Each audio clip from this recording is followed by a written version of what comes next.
I remember things clearly now. I had forgotten them, those memories of her, until I was on death's door. If it had not been for my friends and a certain orange filly, I don't know how I would have made it. But the memories that resurfaced hit me hard. They were of my mother. She died when I was very young. I had only gotten my cutie mark 2 days before, and she was so proud. Being an only child, I was her pride and joy. Maybe it was Celestia's will that she die and leave me and Dad alone. I don't know, but I remember being so angry for it happening. It was a dragon. She was flying to my flight school orientation, and this dragon came from above her. He was angry, and not from Ponyville or even near there, where they usually leave us ponies alone. But she was found a few miles away from home, tattered, and her body broken. Mom? No! Mom! She clutched a locket that she always wore that had a photo of me and Dad in it. So we know we were her last thoughts. Her blood now stained the locket, which I now cherish. She always did without, and was so caring. I loved her so much. I miss her still. And the date was Hearthwarming Eve of all days. Scootaloo's mom died the same time, so we share that sad fact in common. But the story I want to tell you is about pony nap, torture, and faith. I had heard tales of Pegasus slaves, but always thought it a myth. That is until I lived it. That's right. Well, I know what you're thinking. How did you, Rainbow Dash, become a slave? Well, let me explain. I was flying far south of Ponyville, exploring a ravine, when I came across an old, run-down town. Me being so curious, I wanted to check it out. So I checked it out. It seemed abandoned. Creepy, yes, but not dangerous. I saw no signs of life. And then I saw a well. I was thirsty from flying so far, so I approached it. It was then that I saw them. 2 earth ponies just came out of nowhere, standing like statues, staring at me. They looked shady, so I steered clear. I could hear them talking to themselves, but could not make out what they were saying. She looks very strong. Boss would like her. I went to the well past their eager eyes, and before I knew what was happening, I felt a sharp smack on the back of my head and fell hard to the ground. The next thing I knew, there was cold water being dumped on me. I gasped and coughed as I realized what was happening. My legs were chained and my wings were bound tightly to my sides.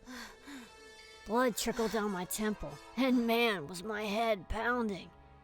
My vision was blurry, and my heart skipped a beat as I came to the realization that I was now a captive. I had just fell into the myth of a Pegasus Slave chain. This unicorn came up to me and asked me one question. Can you pull nag?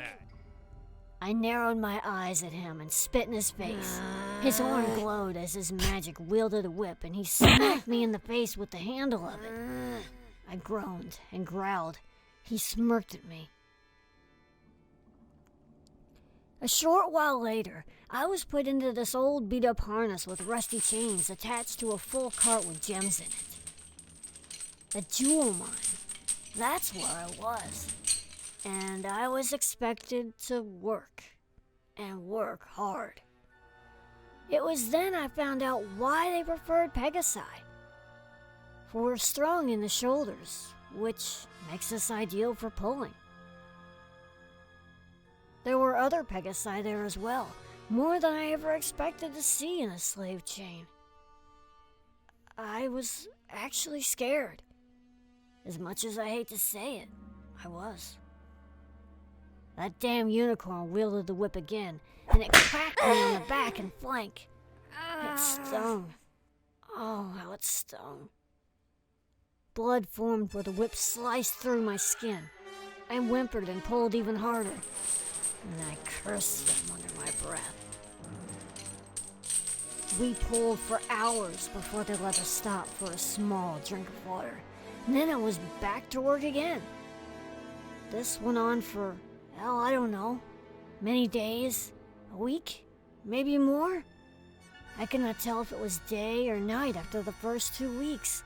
We were in caves with no sunshine, little to no food, and mistreatment constantly. Our wake-up call was a punch to the face or a whip across the back. I tried to escape. I managed to get my wings unbound once and flew halfway down a cave. Where do you think you're going? Before I made it to the Stop end of her. the tunnel, I was stopped by that boss unicorn's magic and slammed to the ground onto a hard track. I was then tackled and beaten till one of my wings.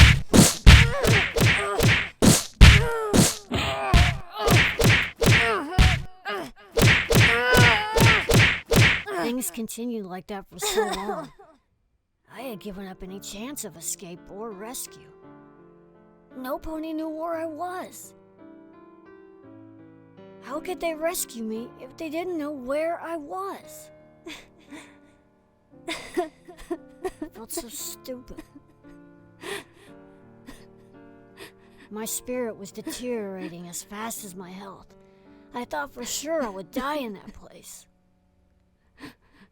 Until one particular morning when I actually heard a rooster crow. That was how I knew it was a morning. I heard a familiar voice yell with others. Yeah! Get on your heels, you varmints. You're not going anywhere. It was my friends, Applejack and the gang, along with Scootaloo. Rainbow Dash! Rainbow Dash! It's okay. We're here now. Don't worry, you're safe. She had insisted on coming to look for me. I cannot tell you how touching that was to me. That filly loved me so much. She had no pony in her life, save her friends. I planned on paying her back for that. Applejack? Scoots? Aw, Sugar Cube. Are you okay? Those nasty hoodlums hurt you. As Fluttershy and Scoots nursed my wounds, the others rounded up the villains and released the other Pegasi. Twilight unbound me with her magic. My wings screamed to be stretched. When my wing was broke, it was just rebound, not wrapped or treated. No! No! Damn it! I ought to book you all the way to Camelot myself. I was taken to Ponyville Hospital, and there I stayed for 2 weeks to recover, and it was another week before I could even fly again. I have never been grounded for so long, and I was climbing the walls, so to speak. But I was never so grateful for my friends. I never told any pony this, but I think it was my mother, well, the memory of her anyway, that kept me going, that made me not give up altogether. I swear I thought I heard her speaking to me at night, telling me to hold on and to be strong. It may sound crazy, but I think she was watching over me in there. So, the moral of the story, if it has one, I suppose would be to never give up, treasure your friends, and to keep your head in all situations. Hey, you never know what life will throw at you.